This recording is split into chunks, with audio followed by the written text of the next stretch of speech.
Welcome back to Couch Collectibles. Hope you guys are having an awesome day. We're going to be looking at why you should be checking your Buffalo nickels up close underneath a coin microscope to look for different types of errors that can give your coins a lot of value. So if you haven't seen any of my other coin videos, feel free to go check them out. Let's just hop right into it.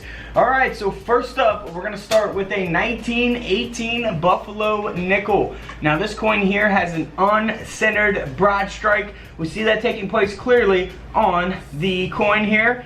Pretty noticeable type of mint error. We see that there again on the reverse as well. This coin is graded by PCGS at a mint state 62, and this Buffalo nickel sold for over $275. Now something you want to look for on your 1918 Buffalo nickels is the 8 over the 7. So in this image we can see that 7 underneath the 8. If we want to look at a different image, here is kind of showing you where that 7 is going to be underneath the 8. But I think it's pretty clear and pretty easy to see there. Now this coin here has that 8 over the 7. It's graded at a very fine 25. So it's not got a very high grade. The coin grading scale goes up to 70, with 70 being the best. This being at a 25, pretty, lower on the grading scale. This coin does have that 7 underneath the 8, which we can see here in this image. Now this coin here, even with that lower grade, sold for almost $7,000, $6,900 for that coin. Now if we look at the same type of coin, we got the 8 over the 7. However, this coin is graded at an AU58, so a much higher grade than the last coin. So that will increase the value from $6,900 to over $25,000. And of course, if you have a coin like this in a mint state grade, it could sell for even more. But that's not the only thing to look for on your 1918 Buffalo nickels, or Indian head nickels, however you prefer to classify them. Here on the reverse, you want to look for doubling on the lettering. So look for that there. Pretty visible doubling there on the back, the reverse of the coin. Now here is that coin with the double die reverse. It is only graded at a very good 8, so super low on the coin grading scale, but this coin still sold for over $200. Of course, in better condition, it's going to sell for a lot more money. Now here's another mint error coin, a 1918 Buffalo nickel that has a lamination error. We see that taking place on the left side, kind of blurry there, I know, but the left side there, left bottom, towards the left bottom of the coin. So this coin here sold for a little over $600. Let's move on to some different coin prices here. For the 1918, this coin doesn't have any types of errors. It's graded at a very fine 20. The coin only sold for around $15 in this condition, of course, because it's a very low grade. However, if we go to a high graded version of the 1918, this coin sold for over $23,000, and that's because it's graded at a mint state 67 by PCGS. Alright, so that is a pretty awesome, flawless looking coin, man. Mint state 67, gonna be super rare to have a coin like this in that grade. Now here's a 1918 mint error coin. Again, this coin has been struck 20% off center. Of course, like I always say in my videos, you can look for off centers on, pennies, nickels, dimes, quarters, all kinds of different coinage out there. But this coin, being at a mint state 63 grade, sold for over $1,300, over a $1,000 nickel. Now we also have a cud taking place here on this 1918. Now this is going to be the S mint mark. By the way, if you're not familiar with where the mint mark is, here's an example of where the S mint mark is going to be, or where the D mint mark is going to be, and then of course there is a no mint mark as well. So this is the S mint mark. It's got that cud, which we see here in the top left side of the nickel, going all the way down there. Pretty awesome coin here. This Buffalo nickel sold for a little over $100, only graded at an extra fine 45.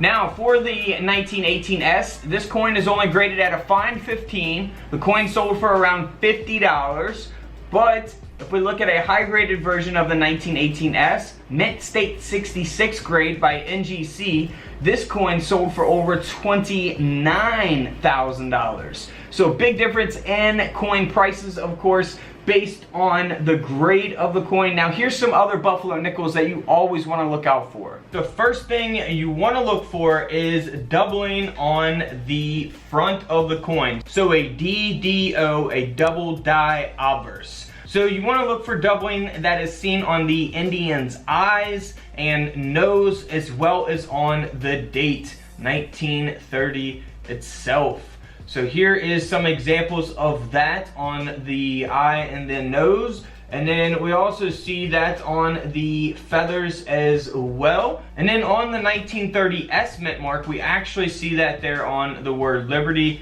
Very, very visible doubling here on this lettering. So always be on the lookout for that. Here is the doubling on the 1930S date, 1930. So always be on the lookout for that. And by the way, that little F down there underneath the date, that is not a mint mark. The mint mark is always going to be on the back of these coins. If we zoom in here at the bottom of this coin, you will see the S mint mark. So look for a D or S mint mark. And of course, there are no mint marks as well. So the mint mark is going to be right underneath the word 5 cents. So here is an example of that double die obverse. You got doubling on the front of the coin. This coin's only graded at an extra fine 45, so it's not a mint state grade, but it's not too bad. The coin sold for around $95, so not too bad for that coin. Had it been in much better condition, it would have sold for a lot more money. Now you also want to look for doubling on the back of the coin, the reverse of the coin. So look for that on the bison's left foreleg. That is doubled there. So there is some examples of that doubling taking place there. Now if we look at this coin here, this first coin only sold for around $235. Now you see the condition of it. The coin's graded at a very fine 30. Probably looks similar to maybe some of the Buffalo nickels you have in your coin collection, condition wise. So like I said, a $235 coin. But if we look at the same exact coin, 1930 with the double die reverse, however, this is graded at a mint state 66. This is a very, very high grade. This coin sold for over $6,000. So we go from a $200 coin to a $6,000 coin because of the grade of the coin. They both have that doubling, so always be on the lookout for that, because even in, you see here, this coin not being in the best condition, still sold for over 200 bucks. So definitely worth looking for on your Buffalo nickels. Now we also have what is called two feathers. So if we look at this image here, you can see that there's 3 feathers. I'll put an arrow there. Bam, bam, and bam. So those are 3 feathers. Now what you want to look for is 2 feathers. So here's an example of that. It's missing the 3rd feather there. It's because of basically the polishing of the die to remove clash marks. So I'm not going to get too deep into that, but basically look for the 2 feathers because they do put them on the coin slabs. Here is a 1930S with 2 feathers, as you see here on the coin slab from PCGS. It is graded only at a very fine 20, so it's got, you know, pretty low grade. It's not a mint state grade or anything like that, but this coin did sell for over $240. So not too bad. S mint mark, 2 feathers. Always be on the lookout for that. Now for the 1930 no mint mark, this coin is solely valuable because of its high grade of a mint state 67. So that's what gives this coin value. This coin sold for over $7,000. You know, there's probably not many of them out there at this grade, so that's what's going to give it a lot of value. $7,000 nickel. Now an even more expensive nickel, this is a 1930S mint mark. Now this one doesn't have any types of errors either, but it's got that high grade of a mint state 67, and because of that, this nickel sold for over $30,000. $30,000, man, that has got some amazing toning to that coin there. Also on the 1930S, you want to look for a repunched mint mark. So with your USB coin microscope, you can see this as mint mark. And here's another example of that RPM, that repunched mint mark as well. Now here is that coin with the repunched mint mark, and it's graded at an extra fine 40, and this coin sold for over $150. like I always say, it would sell for a little more had it been a higher grade. Alright guys, don't forget to subscribe in the middle. Check out the videos to the left of me. And until tomorrow, I will see you on the comment section below. This is Couch Collectibles, and this is where I disappear.